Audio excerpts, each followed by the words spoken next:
For millions of years, the human race has survived on planet Earth, not because of modern society, but because of survival instincts. Primitive people had one goal in mind: to survive. That's all they were concerned about. Today, things are not so far off, but it's less of a focus of daily life. But still, in the grand scheme of things, if you fail to reproduce, there are consequences. Hundreds of years from now, as far as biology and genetics are concerned, you will have never have existed. And for people who want to leave a lasting impact on this world, I think it's fair to assume a goal of theirs is to reproduce. If this is a goal, wouldn't it be fair to say that we need to be sexually compatible? In order for this to happen, there need to be two genders, and two genders only. In this speech, I will persuade you why there are only and will only ever be two genders, and all the people who think identification and surgery can save them from this fact are wrong. Let's start with the biology of it. Every person on this planet was born a male or a female. There is no in between, there is nothing else. We were created to be sexually compatible, and because of this, there are only two genders meant for each other to produce offspring. Everyone is born with either a penis or a vagina. There's no way around that. There are some exceptions to this, but we'll go over that later. No amount of self-convincing gender marches or surgeries can change your birth-given gender and what parts you were born with and what hormones your body will produce throughout your life. Regardless of the biology, there are still people who think their wants and claims can actually legally change the gender they identify as. Some think it's perfectly okay to claim a gender other than a binary human one, and it's just wrong. Yes, there are genetic mutations that may prevent people from identifying as a solid 100% male or a solid 100% female.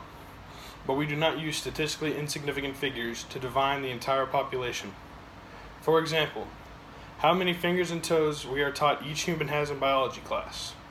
We are taught that everyone has 10 fingers and 10 toes. No way around that, no ifs, ands, or buts. We are, however, made aware of very rare exceptions, mutations, where people can be born with more than 10 or less than 10. But these exceptions are not the bounds by which we are taught biology. We are still taught that humans have 10 of each fingers and toes. The same should go for gender. The mutations exceptions are the only acceptable people who have the undeniable right to identify as something other than 100% male or 100% female. However, there are people outside of this denomination that believe they can claim whatever gender they want. When asked how many genders there are, the president of the LGBTQ movement at an unnamed university said there are an infinite amount of genders. If this movement was going to amount to any legal changes, shouldn't there be a solid number on how many genders there are? When everyone receives their driver's license, their passport, or pretty much any other legal document, under gender, there's one of two things: male or female. No matter what you identify as in society, the government and all professional places see you the same way: male or female. That being said, I think it's fair to say that there are no means by which the government will allow this to amount to anything official, legal, or widely recognized due to the large amount of official government systems that would need to be completely revamped as a result of this movement going through. If I'm honest, this whole movement scares me. It scares me that humans could be so interested in denying their biology, their role in this world, and so willing to object all of that is disrespectful to their ancestors. Our ancestors ensured the survival of their tribe, of their primitive civilizations.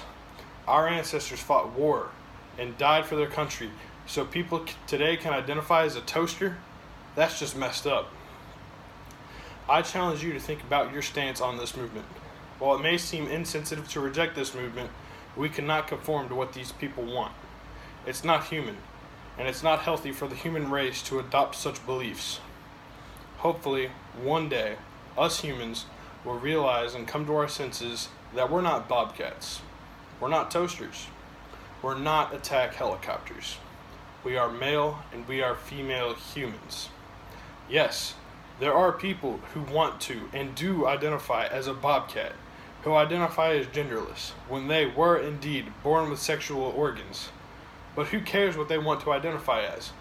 Everyone was born male or female, and everyone knows that everyone was born male or female, and their identification cannot stop that. I hope this speech helps raise awareness and show you just who those people are and that they want the human race to conform to. Modern society is a great place to live in, but these people are just trying to undo a biological structure that is just undeniable and has worked and has been the structure for millions of years.